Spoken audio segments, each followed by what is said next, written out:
नमस्कार, आप सभी का स्वागत करता हूं सुरेंद्र सिंह बोरा यूट्यूब चैनल में। साथियों, आप लोगों के सानिध्य से, आप लोगों के प्यार और सपोर्ट से देश के विभिन्न राज्यों के लोग, यानी कि देश के पूरे राज्यों के लोग आज किसी न किसी रूप से मुझ तक पहुंच चुके हैं और मुझसे जुड़ चुके हैं, और मेरे माध्यम से वो लोग सुप्रीम कोर्ट तक अपनी बात को पहुंचाने के लिए, सुप्रीम कोर्ट में अपनी बात रखने के लिए वो सुप्रीम कोर्ट तक पहुंच चुके हैं। लेकिन अब जो लोग विभिन्न राज्यों से जुड़े हैं, पूरे देश से जो जुड़े हुए हैं, वो जानना ये भी चाहते हैं कि आखिर आप सुप्रीम कोर्ट में इस केस को लेके गए हैं तो क्यों लेके गए हैं। क्योंकि बीएड तो प्राथमिक के लिए एलिजिबल है ही नहीं, एलिजिबिलिटी रखता ही नहीं है। फिर उसके बाद भी जो है कि आप बीएड ब्रिज कोर्स को लेकर के सुप्रीम कोर्ट में गए हैं, और बहुत सारे लोग, उनके भी आसपास के उनके साथी, उनके वो लोग कहते हैं कि देश में कभी ब्रिज कोर्स हुआ ही नहीं है, तो आप लोगों ने कहां से कर दिया है। क्योंकि एनसीटी ने भी कह दिया है कि न तो देश में ब्रिज कोर्स का सिलेबस तैयार हुआ है, ना ब्रिज कोर्स कोई प्रशिक्षण देश में करवाया गया है। तो आप क्यों इसके पीछे पड़े हैं। ये मतलब ब्रिज कोर्स है क्या, होता क्या है, तमाम तरीके की कंट्रोवर्सी हो रही है, हर तरीके का नेगेटिव कमेंट आपको मिल रहा है, जिससे आप हतोत्साहित हो रहे हैं, यानी कि आप परेशान हो रहे हैं। लेकिन आज आप सभी लोग जानना चाहते हैं कि ना आखिर बीएड है क्या चीज, बीएड ब्रिज कोर्स है क्या चीज, कि बीएड के साथ जो 6 महीने का ब्रिज कोर्स है वो किया है या नहीं किया है, उसका सिलेबस तैयार हुआ है या नहीं हुआ है। अगर हुआ है तो औरों ने किया, हमने क्यों नहीं किया। और जिन लोग, यानी कि अगर बीएड वाला कैंडिडेट जो है कि प्राथमिक शिक्षक के रूप में सरकारी नौकरी में नियुक्त हो जाता है, तो उसे नौकरी के लगने के 2 साल के भीतर 6 महीने का ब्रिज कोर्स करना था। अब जो लोग जो है कि नौकरी में नहीं है, जिन लोगों का अपॉइंटमेंट नहीं हुआ है, तो उन लोगों ने ब्रिज कोर्स किया या किसने करवाया और कैसे हुआ, ये सभी चीज़ें जानना चाहते हैं। तो जो लोग जो है कि जो बेरोजगार, एक तरीके से जो सरकारी नौकरी में नहीं है, जिन लोगों का अपॉइंटमेंट या सेटलमेंट नौकरी में नहीं हुआ, उन लोगों ने भी ब्रिज कोर्स किया है। तो वो कहाँ से किया और कैसे हुआ, ये प्रश्न सभी लोगों को जानना चाहते हैं और सभी लोग समझना चाहते हैं। तो दोस्तों, बात करते हैं।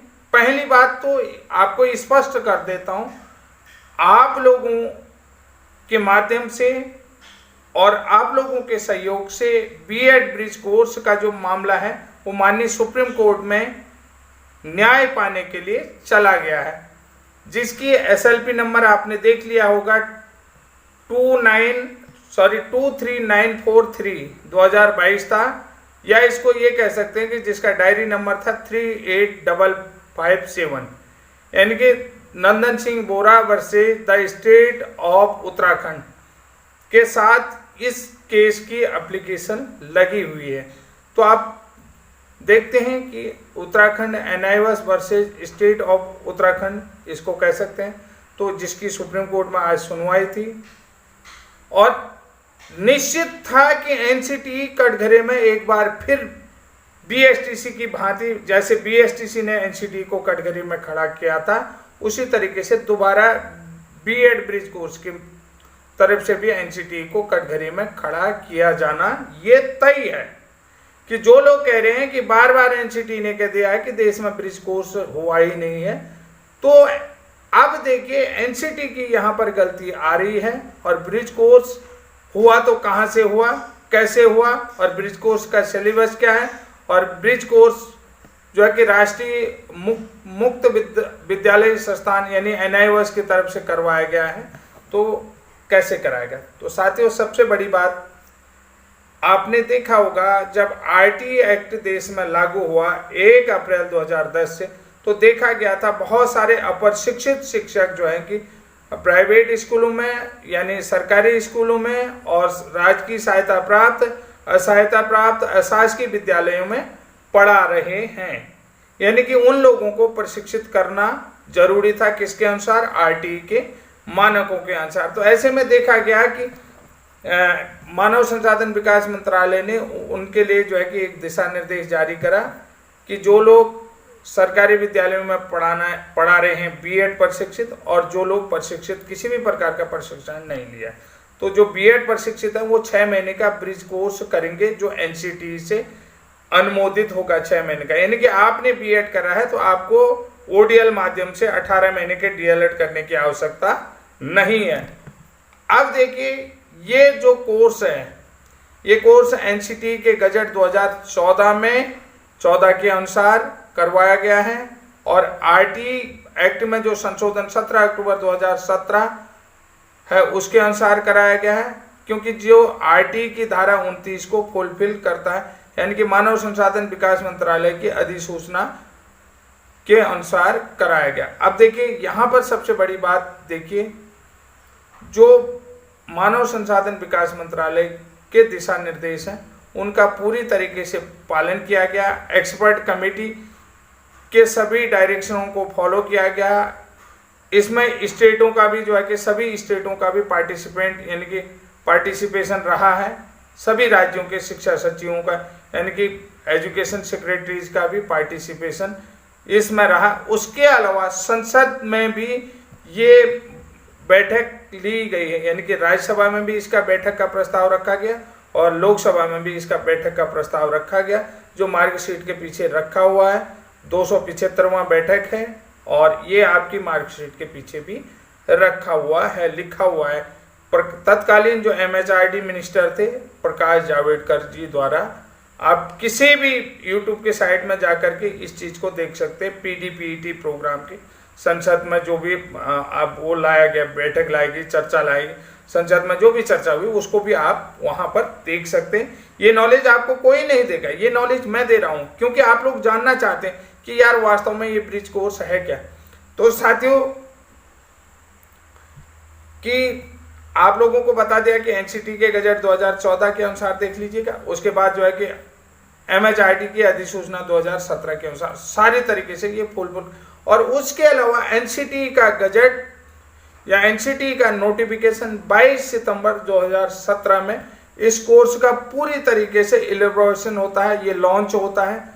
तो इलेबोरेट किया जाता है और इसको जो है कि लॉन्च किया जाता है, पब्लिक डोमेन में लाया जाता है कि ये कोर्स कैसे कैसे, यानी कि जो है कि प्रकाशन के लिए इसको जो है कि प्रसारित के लिए भी अखबारों के माध्यम से बाकायदा जो है कि इसका प्रसार किया गया, न्यूज़पेपरों के माध्यम से भी एडवर्टाइजमेंट इसका निकाला गया। तो इसमें साफ साफ लिखा गया था कि सितंबर में डीएलएड के और अक्टूबर माह 2017 से 6 महीने के ब्रिज कोर्स वालों के रजिस्ट्रेशन करवाए गए। इसमें साफ अंतिम लाइन थी 31 मार्च 2019 तक सभी अप्रशिक्षित लोगों को जो 1 to 5th पढ़ा रहे हैं उन्हें जो है ये कोर्स अनिवार्य रूप से करना है, और उन लोगों को प्रशिक्षित होना बहुत जरूरी है आरटीई के मानकों के अनुसार। अगर वो आरटीई के मानकों के अनुसार प्रशिक्षित नहीं होते हैं तो वो 1 से 5 तक पढ़ाने के लिए काबिल नहीं रहेंगे। तो इसलिए जो है कि उन्हें नौकरी से निकाला जा सकता है। इसलिए जो है कि अंतिम डेडलाइन जो है 31 मार्च 2019 दी गई, तो उस 31 मार्च 2019 तक ये कोर्स पूरी तरीके से करवाया गया। देखिए अब यहाँ पर देखिए जो 22 सितंबर 2017 का है गजट है, तो वहाँ पर रजिस्ट्रेशन इसका कराया गया। तो उसमें एक चीज़, सारी चीज़ें कही गई हैं कि 6 महीने का एनसीटी से अनुमोदित प्रोग्राम है, जिसमें एनसीटी का अधिनियम 1993 की धारा 14 के उपनियम जो भी है 2, यानी कि उसके अनुसार ये कोर्स प्रशिक्षण जो पाठ्यक्रम और उसकी समय सीमा तय करता है, ये एनसीटी के अधिनियम के अनुसार करा गया। और इसमें जो है कि एनसीटी आरटी की धारा 29 के तहत ये फुलफिल करवाया गया। तो साथियों सबसे बड़ी बात बताई। अब रही बात कोर्स के सिलेबस की, तो इसी दौरान कोर्स का सिलेबस भी आया आपको। देखिए teaching based activities, school based activities, workshop based activities, ये सारी करें।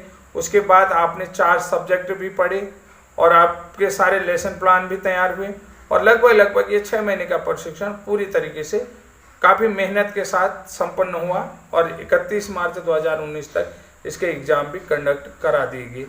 तो अब जो है कि इस एनसीटी ने इस कोर्स को भी कराया, इस कोर्स को अनुमोदित भी किया, इसका सिलेबस भी तैयार करा, इसका मार्कशीट भी बनाया और इसे जो है कि पूरी तरीके से इसका रिजल्ट भी आउट किया।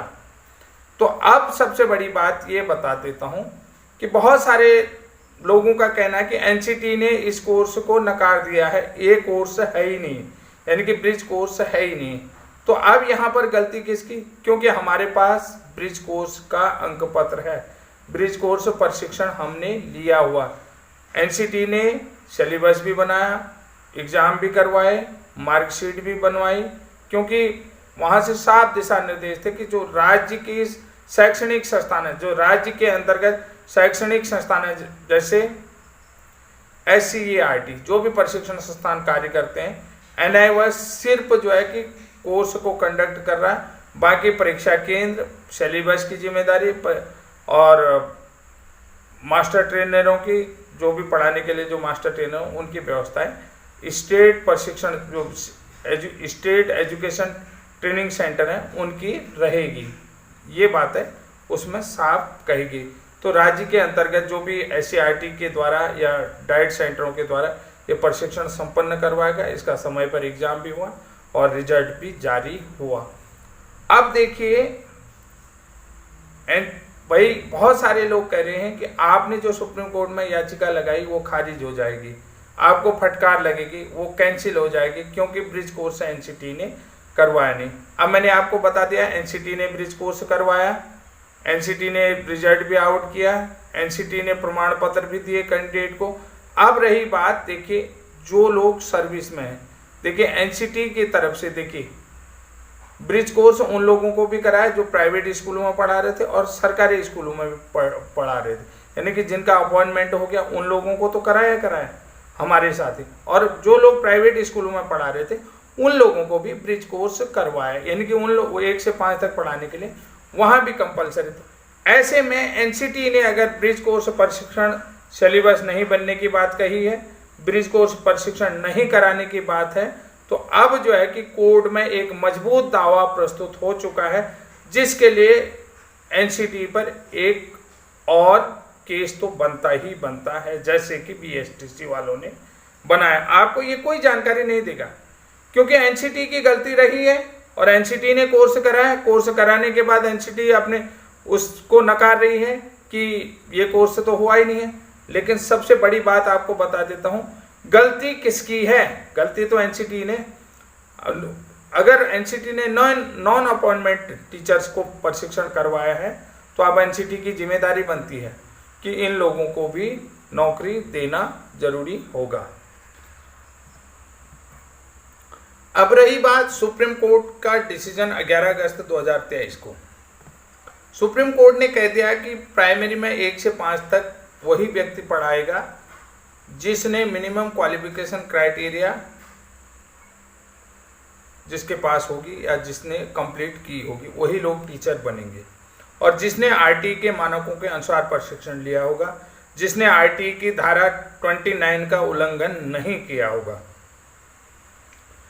तो और इसी बात को एनसीटी भी कहते हैं। अब देखिए जो लोग, हम लोग कहते हैं कि हम डीएलएड के समकक्ष नहीं, लेकिन हम जो हैं कि 1 से 5 तक अध्यापक बनने के लिए जो क्राइटेरिया है उस क्राइटेरिया को फुलफिल करते हैं, यानी कि हम लोग 1 से 12 तक बच्चों को पढ़ा सकते हैं। हम ये नहीं कहते कि समकक्ष हैं, लेकिन हम समकक्ष नहीं हैं तो जो क्राइटेरिया सरकार ने सेटअप किया उस क्राइटेरिया को फुलफिल करते हैं, जिसमें state supreme court of India ने अपना डिसीजन सुना है कि यानी कि आरटीई के वही मिनिमम क्वालिफिकेशन क्राइटेरिया जो आरटीई के मानकों के अनुसार कंप्लीट किया हो और आरटीई की धारा 29 के अकॉर्डिंग जिनका प्रशिक्षण यानी कि योग्यता हो, तो वही लोग टीचर बनते। तो मैं आपसे बार बार कहता हूं कि जो बीएड ब्रिज कोर्स वाले हैं तो वो लोग जो हैं कि डीएलएड डाइट डीएलएड की समकक्ष नहीं तो उसके बराबर योग्यता रहते हैं, उसके इक्वल जो है कि जो मिनिमम क्वालिफिकेशन क्राइटेरिया उस क्वालिफिकेशन क्राइटेरिया को फुलफिल करते हैं। उस फुलफिल करने के बाद अगर आपकी अनदेखी की जाती, पूरा देश यही सवाल पूछ रहा ताकि सुप्रीम कोर्ट क्यों गए यानी कि बीएड ब्रिज कोर्स के लिए न तो अभी तक किसी भी प्रकार के राज्य के अंतर्गत जो शिक्षक सेवा नियमावली है, यानी कि विभागीय शिक्षक सेवा नियमावली है, उसमें किसी भी प्रकार का ब्रिज कोर्स का जिक्र नहीं है या किसी भी प्रकार के इम्प्लीमेंट के लिए कोई आदेश हुए हैं। यानी कि राज्य के अंतर्गत ब्रिज कोर्स की कोई शिक्षा विभाग के अंतर्गत कोई भी पैमाना अभी तक तय नहीं हुआ। और दूसरी बात है कि पहली प्रायोरिटी डीएलएड को दी जा रही है। बीएड जब प्राथमिक में आ जाए, जो डीएलएड के समकक्ष योग्यता रखते हैं, यानी कि जो मिनिमम क्वालिफिकेशन क्राइटेरिया को फुल करते हैं, यानी कि राज्य के पास प्रशिक्षित उम्मीदवार हैं, यानी कि आरटी के मानकों के अनुसार प्रशिक्षित उम्मीदवार हैं, वो चाहे किसी भी नाम से जाना जाता हो प्रशिक्षण को, तो उसको आप पहले नौकरी देंगे या नहीं देंगे, क्योंकि आरटी की धारा 23 के क्लॉज फर्स्ट के अनुसार उसकी नियुक्ति होनी चाहिए। उसको आप जो है कि यदा कदा में क्यों रख रहे हैं, आरटी की धारा 23(2) के तहत क्यों रख रहे हैं, जबकि आपका वो फर्स्ट ग्रेड का प्रशिक्षित बंदा है 23(1) के तहत प्रशिक्षित है, तो उसको आप सेकंड कैटेगरी में नहीं रख सकते हैं, उसको फर्स्ट कैटेगरी में। तो उसके लिए भी आपने किसी भी प्रकार का स्पष्ट निर्देश नहीं दिया। उसके बाद जो भर्ती प्रोसेस है उसमें भी उसको जो है कि प्रशिक्षित की श्रेणी में नहीं रख करके अप्रशिक्षित की श्रेणी में रखा जा रहा है, जो कि सरासर एक तरीके से गलत है। और एनसीटी ने ये कोर्स करा रखा है और एनसीटी ने इसे नकारा है। तो नकारा क्यों है उसका स्पष्टीकरण सुप्रीम कोर्ट के माध्यम से एनसीटी से पूछा जाएगा। और निश्चित रूप से एनसीटी दोबारा कटघरे में खड़ा हो चुका है और एनसीटी को फटकार लगना तय है और एनसीटी जो है कि इसका जवाब नहीं दे पाएगा, ये मैं भी जानता हूँ, क्योंकि जहाँ पर एनसीटी ने दिशा निर्देश दिए, एमएचआरडी की अधिसूचनाएं, एनसीटी की अधिसूचना, आरटी की अधिसूचनाएं, ये उन सारी अधिसूचनाओं के अकॉर्डिंग ये कोर्स कराया गया और उनमें सभी में ये फिट बैठता है और जो भी टीचर बनने के लिए क्वालिफिकेशन क्राइटेरिया है उसको फुलफिल करता है। तो साथियों, ये महत्वपूर्ण जानकारी थी। अब अगली जो आज जो है कि बीएड ब्रिज कोर्स की सुप्रीम कोर्ट सुनवाई किसी कारण से टल गई थी, टाइम ज़्यादा हो गया था, तो शायद मेरे ख्याल से 3 या 4 अक्टूबर को अगली सुनवाई इसकी होगी। 3 या 4 इसलिए कह रहा हूँ कि अभी कोई फिक्स टाइम नहीं हुआ है। मैंने 4 सुना लेकिन किसी ने 3 कहा, तो 3 या 4 के बीच में अगली सुनवाई जो है कि BEd bridge course Nandan Singh versus state of Uttarakhand के साथ ये कनेक्ट केस है और इसकी सुनवाई 4 अक्टूबर को हो सकती है। तो साथियों, अगर मेरी जानकारी आपको सही लगी तो बहुत छोटा आदमी हूँ, जब आप लोगों का सहयोग मिलेगा, पूरा देश मेरे साथ जुड़ा और जुड़ने के बाद पूरा देश अभी सुप्रीम कोर्ट चला गया है अपने को न्याय दिलाने के लिए, तो निश्चित रूप से आपको न्याय मिलेगा, आपकी जीत होगी, सच की जीत होती है, सत्यमेव जयते ही कहते हैं। तो आप निश्चित रूप से चैनल को सब्सक्राइब करते हुए जाइएगा और वीडियो को जरूर लाइक और शेयर जरूर करें। तब तक के लिए धन्यवाद। जय हिंद, जय उत्तराखंड।